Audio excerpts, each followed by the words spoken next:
เสนอทำพี่น้องบ้านทิพย์โศกวัดเสื้อประเด็น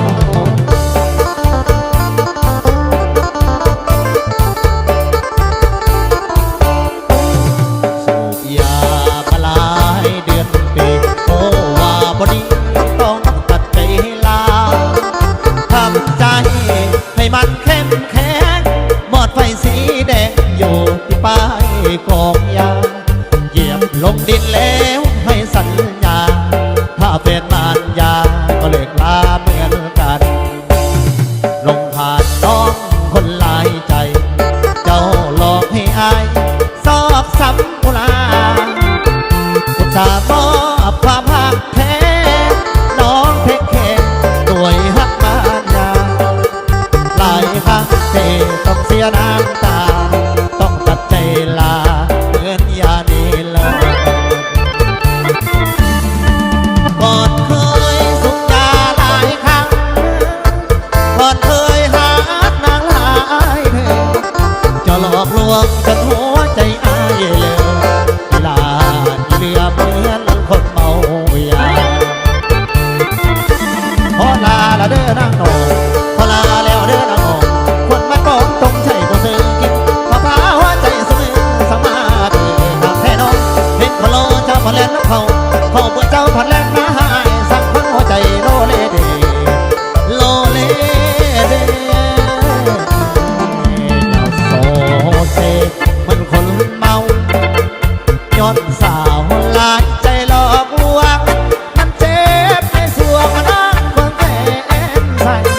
เอาหักกันมาให้มีแต่ความมองไปพอลาน้องไปหักไปก็เพียงน้ำตาเลิกยาคงเลิกได้หลายใจต้องเลิกนะถ้าหากกับน้องต้องเพียงน้ำตาถ้าหากกับยาต้องมีโรคภัยสองอย่างอันตรายถ้าพบต่อไปคงตายแน่นอนน้ำตาเปียกอ่อนเมฆมอนลวงตายหลายทางเอาความหักหลอกลวงโยนลงคอเอายาสองจุดที่ไฟขัดอย่าลอกลอยเหมือนคนบินบังน้ำตาของนางก็เปื้อนวันนาพอลาละเด้อเข้าดีพอลาแล้วเด้อเข้าดีคนพอดีจากใจประวงเส้นไปล้วนนอนไว้ในน้องสวาเอาไว้มันเป็นสมัยกะเล่นไว้สุดเก่าเดียวเจ้าเงาบ้านยาสวีก็มีรักดีพอลาเด้อพอลาเด้อ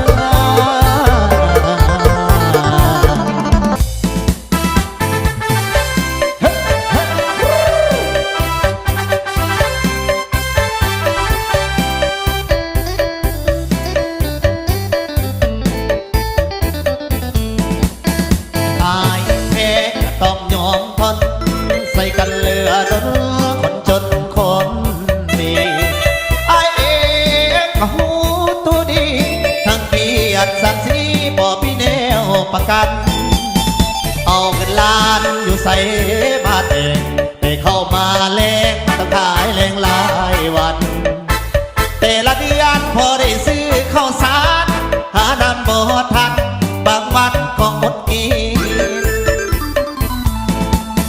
มีสิทธิ์นั้นก็พอสั่งได้เศร้ายังสายตาลายจนรินค่าสินสอดว่าไม่ยอดกระถิ่นคงแล้วได้กินได้ดังต้องการ2-3 ล้านเอาใส่น้ำมาตักแต่5-4ขอแรงเศร้าบ่มีสู้มันนี้ก็อยู่อย่างสไตล์ป้องกระใจตัวเองอย่าวุ้นไว้ทองทางการงอนก็บ่เพียงอันเป็นแต่เป็นก็ฟันแต่ด้านขอระบาดนั่นคือเราไปใส่ฟ้าเขียนบอกระบังมาหา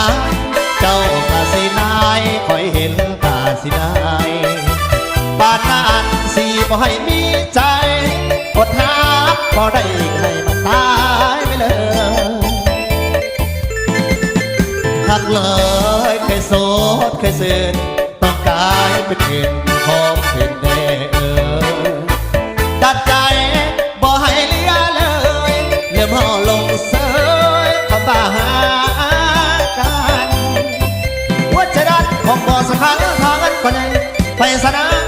ก็ได้โอ้เลยหล่นเดียวมาหอกเกี่ยวกับคนทุกมันสิอายมามีหัวผิดสอบหาเงินล้านในงานสารก็ใครเห็นซ้ำเงินเส้นเงินห่างไม่กันหอลานหอดอาจจะเป็นอะไรเพราะเสาขอบอกเจ้าให้ไปเต้นกับกันขอบอกเจ้าให้ไปเต้นกับกันหักกันเนื้อใจให้เป็นสา